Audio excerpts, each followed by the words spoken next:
ភាគទី2អាកំបាំងរបស់នាងពេលចេញពីការចល័យកណ្ដាល Edison Financial ក៏ល្ងាចណាស់ទៅហើយថែមទាំងពេលដើរចេញបានមិនប្រហែលនាទីពពកក៏ខ្មៅហើយភ្លៀងក៏ធ្លាក់ធ្វើឲ្យមនុស្សម្នាដែលកំពុងតែធ្វើចរាចរណ៍នៅតាមផ្លូវរត់រកកន្លែងជ្រកទាំងដបណាដែលដើរញាប់ឆ្អេកសម្ដៅស្ថានីយ៍រថភ្លើងក្រោមដីដែលមិននៅឆ្ងាយប៉ុន្មានប៉ុន្តែតម្រុំទៅដល់ស្ថានីយ៍សម្លៀកបំពាក់របស់នាងក៏ទៅទឹកនាងក្រមុំដកដង្ហើមធំដោយអារម្មណ៍មួម៉ៅដែលអ្វីៗវាមិនដូចការគិតនឹងរឿងបងប្រុសហើយនៅមានរឿងខកណាត់នឹងកូនប្រុសទៀតស្មាននេះអាឡឹករងចាំនាងក៏វិញដោយសัตว์ក៏វិញហើយទេដឹងនាងក្រមុំគិតដល់អារម្មណ៍តានតឹងជាពិសេសរឿងបងប្រុសនាងនៅចាំទឹកមុខត្រជាក់ស្រិបនិងពន្លឺភ្នែកពោពេញទៅដោយការស្អប់ខ្ពើមរបស់អេដេនបានច្បាស់ហើយវាច្បាស់ដល់ថ្នាក់បេះដូងនៅពេលនេះញ័ររំជួយនៅការឈឺចាប់មើលទៅការដែលធ្លាប់គិតថាខ្លួនឯងមិនឈឺចាប់ខ្លាំងគឺជាការបោកប្រាស់ខ្លួនឯងមករហូតការឈឺចាប់ថ្ងៃនោះរហូតមកដល់ថ្ងៃនេះវាមិនបានធូរស្រាលអីបន្តិចអេដេននាងនិយាយរអូហៅឈ្មោះបរិសម្នាក់នោះហើយបេះដូងក្រំបាត់ដៃក៏លោតញាប់មិនខុសពីថ្ងៃកំពុងដែលលងស្នេហ៍គេហេតុអីពេលវេលាកន្លងផុតទៅយូរយ៉ាងនេះតែនាងនៅតែមិនបាត់ងងខ្លៅបែបនេះបណ្ណាលើកដៃវាសក់ដែលធ្លាក់ក្រក់មុខស៊ីនត្រជាក់ហើយចុច keyboard ញាប់ម្រាមដៃដើម្បីធ្វើកិច្ចការប្រជុំប្រចាំខែរួចរាល់គណៈនោះមិត្តរួមការងារនៅជំវិញខ្លួនជាពេលដែលប្រធានផ្នែកមិននៅលួចខ្ជិលបន្តិចបន្តួចដោយការនិយាយគ្នានាងមិនបានស្និទ្ធស្នាលនឹងឯណាជាពិសេសទៅមិនអាចដឹងរឿងគ្រប់យ៉ាងដែលស្រីៗទាំងនោះនិយាយគ្នាបានត្រឹមតែស្ដាប់ប៉ុណ្ណោះនាងមិនបានកើតនៅអាមេរិកតែផ្លាស់មកទីនេះជាមួយម្ដាយដែលរៀបការថ្មីជាមួយពុះម៉ាយកូនមួយជនជាតិអាមេរិកតាំងពីនាងអាយុ12ឆ្នាំឪពុកចុងនិងបងប្រុសចុងដែលជាកូនរបស់គាត់ល្អដាក់នាងណាស់ហើយនាងក៏ស្រឡាញ់ពួកគេនិងចាត់ទុកពួកគេជាក្រុមគ្រួសារបង្កើតរបស់ខ្លួនតាំងពីរៀនចប់នាងធ្លាប់ធ្វើជាលេខានៅក្រុមហ៊ុនតូចមួយនៅទីក្រុងដែលនាងរៀនមហាវិទ្យាល័យចប់នៅទីនោះបន្ទាប់មកម្ដាយក៏សូមឲ្យនាងត្រឡប់មករស់នៅញូវយ៉កជាមួយគ្នាទើបនាងរកការងារថ្មីបានធ្វើការពីតំណែងជាជំនួយការលេខាដែលជួយសម្របសម្រួលទំនាក់ទំនងឲ្យលេខារបស់អ្នកគ្រប់គ្រងនាងចូលធ្វើការនៅទីនេះបាន3ខែដោយតួនាទីចម្បងគឺជួយការងារសូហ្វីលេខារបស់ CEO នៃ Edison Financial ប៉ុន្តែចាប់តាំងពីធ្វើការនាងបែរជាមិនធ្លាប់ឃើញ CEO មកទីនេះដោយសារកំឡុងពេលនោះ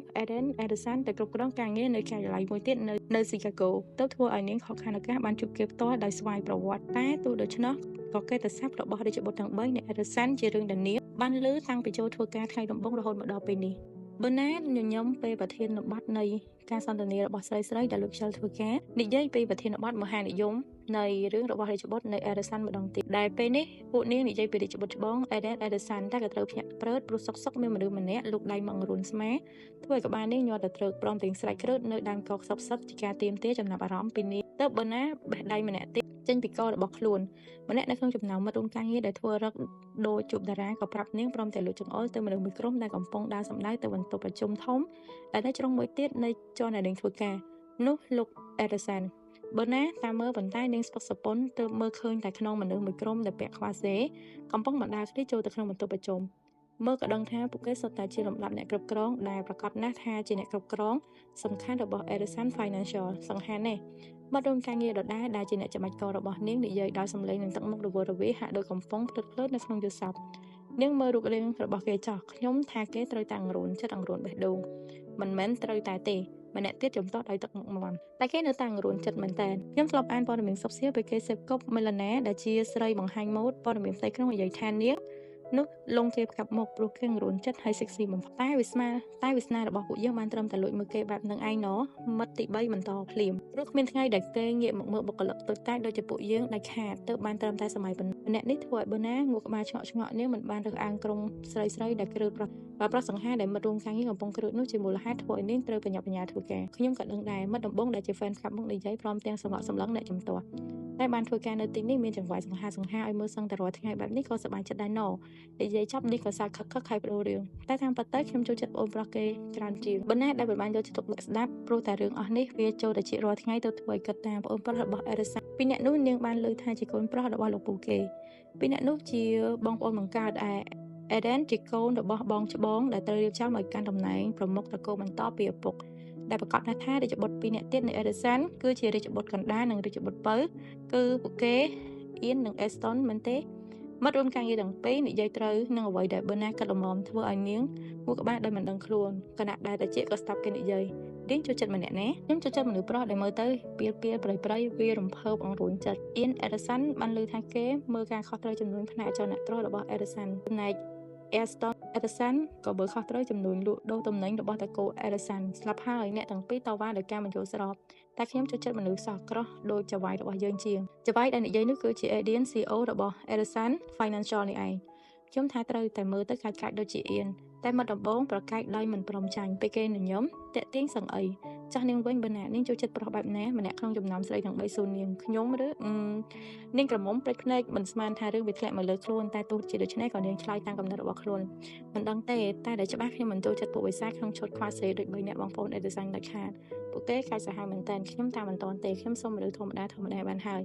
ទោះមានឈ្មោះជារាជបុត្រប៉ុន្តែផ្នែកមួយនៃបរោះតកូអេដេសានគឺបិសាចនឹងឯងអ្នកកាសែតមួយចំនួនឌៀមតាមពួកគេថាជាបិសាចក្នុងឈុតខ្វាសេឬក៏បិសាចក្នុងស្រោមរាជបុត្ររៀបរយថ្លៃថ្នូរតែពេលដើរទៅណាមកណាពួកគេសុទ្ធតែធ្វើឲ្យមនុស្សម្នាញាប់ញ័រដោយការភ័យខ្លាចជាពិសេសEdison ដែលអ្នកណាក៏ដឹងថាគេមាន style ដែលធ្វើការដែលគ្មានបេះដូងខ្លាំងកម្រិតណាអ្វីដែលលើកតបាក់ចាត់ការបានគេនឹងធ្វើភ្លាមដោយមិនខ្វល់ពីអ្វីផ្សេងក្រៅពីផលប្រយោជន៍របស់ Edison ណាហើយមិត្តទាំង3ដកដង្ហើមណាគ្នានាងភ្លាមនាងស្រាប់គ្មានជាតិស្រាប់ហើយនៅចូលចិត្តមនុស្សគ្មានជាតិទៀតណោះម្នាក់ក្នុងចំណោមនោះនិយាយដោយការមិនពេញចិត្តបើណាជាមនុស្សតែម្នាក់ដែលតែងខ្លួនដោយគ្រប់យ៉ាងត្រឹមត្រូវតាមច្បាប់ទម្លាប់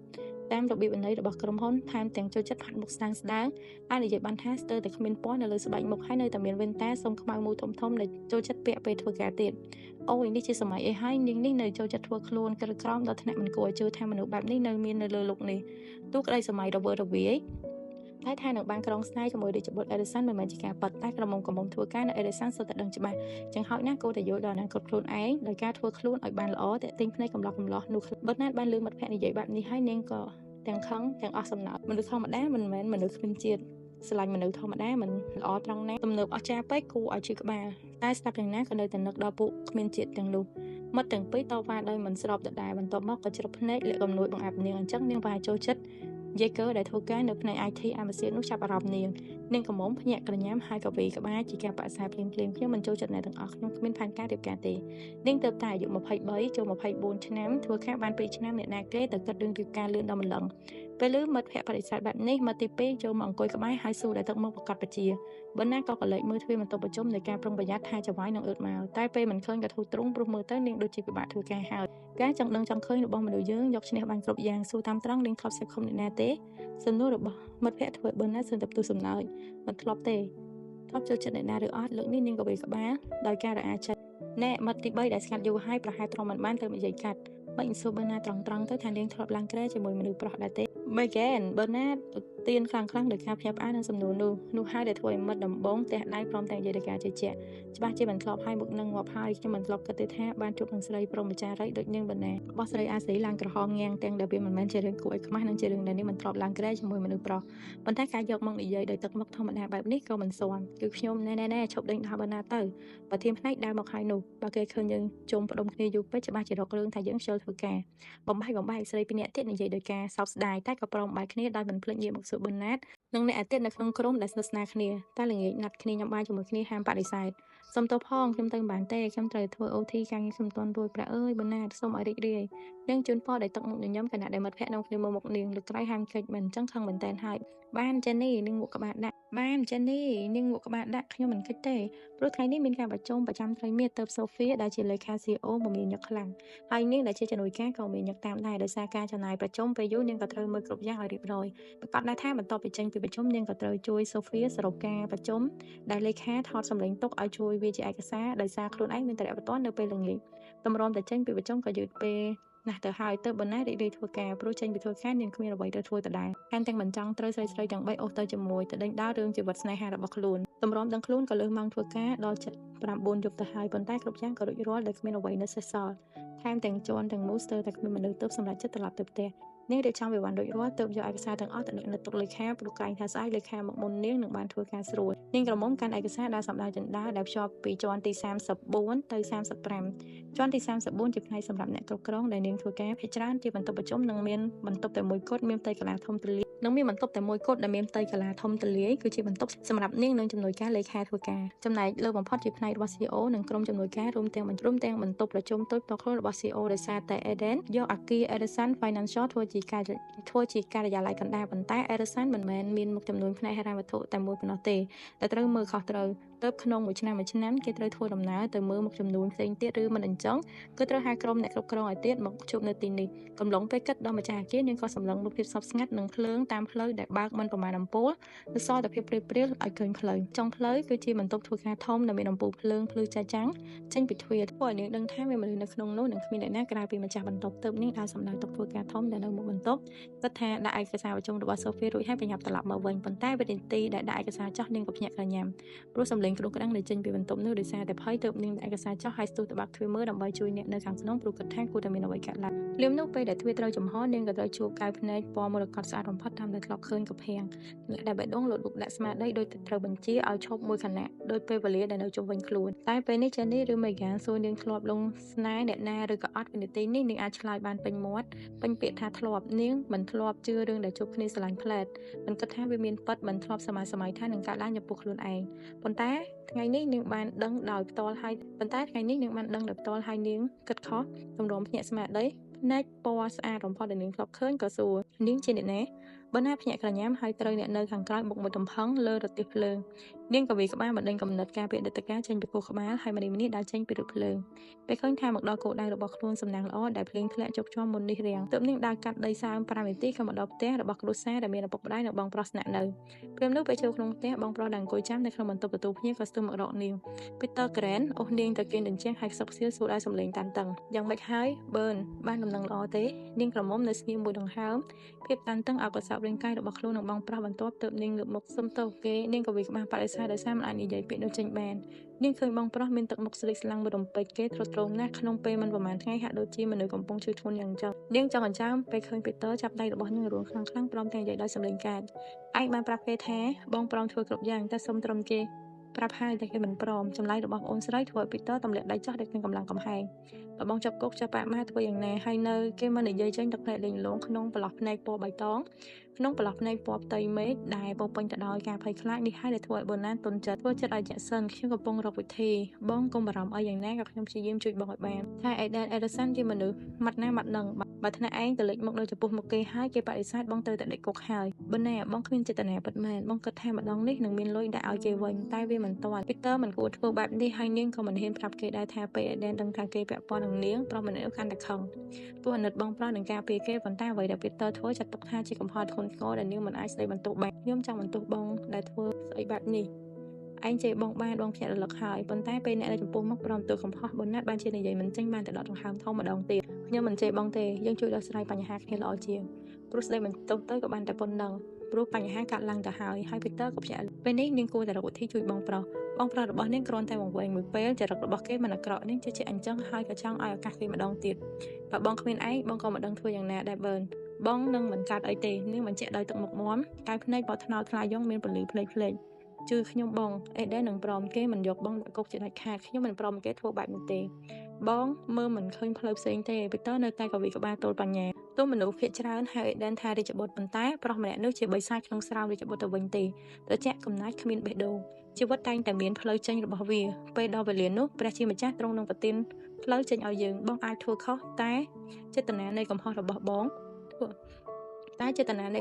់បងជារឿងល្អខ្ញុំតែដែលមិនធ្លាប់ទទួលស្គាល់បញ្ហាដែលធ្វើគ្រប់យ៉ាងឲ្យវាយ៉ាប់យ៉ឺនតាំងពី5ឆ្នាំមុនម្ល៉េះបើណាមិនហើយស្អីនាងពេចភ្នែកមើលដោយការងឿឆ្ងល់ពេលសុកបងប្រុសក៏និយាយបែបបងថាបើឯងព្រមប្រាប់គេរឿងនោះគេត្រូវតែជួយឯងនឹងបងរឿងនោះធ្វើឲ្យបើណារឹងខ្លួនស្ដុកហើយនាងបដូរអរិយាប័ត្រពីទន់ភ្លន់ទៅជាខឹងសម្បាភ្លាមមិនមែនទោះនាងត្រូវស្លាប់នៅចំពោះមុខគេក៏គ្មានថ្ងៃព្រមបាត់បង់លើសំខាន់ទោះម្នាក់នោះធ្វើឲ្យអេដេនព្រមលន់តួនាងក៏នាងមិនធ្វើដែរនាងសុខចិត្តស្លាប់ល្អជាជាងយករឿងនេះទៅចរចាជាមួយអេដេនតែបើគេដឹងនឹង Peter ធ្ងន់ធ្ងរដាក់ប្អូនស្រីខ្ញុំមិនបានចាក់ចេញពីគេដើម្បីគោលរបស់នោះឲ្យគេនាងបដិសេធដោយសម្លេងរឹងបើធ្វើអញ្ចឹងខ្ញុំមិនជ្រើសរើសដើរចេញពីគេតាំងពីដំបូងកូនជារបស់ខ្ញុំសុខចិត្តលះបង់គ្រប់យ៉ា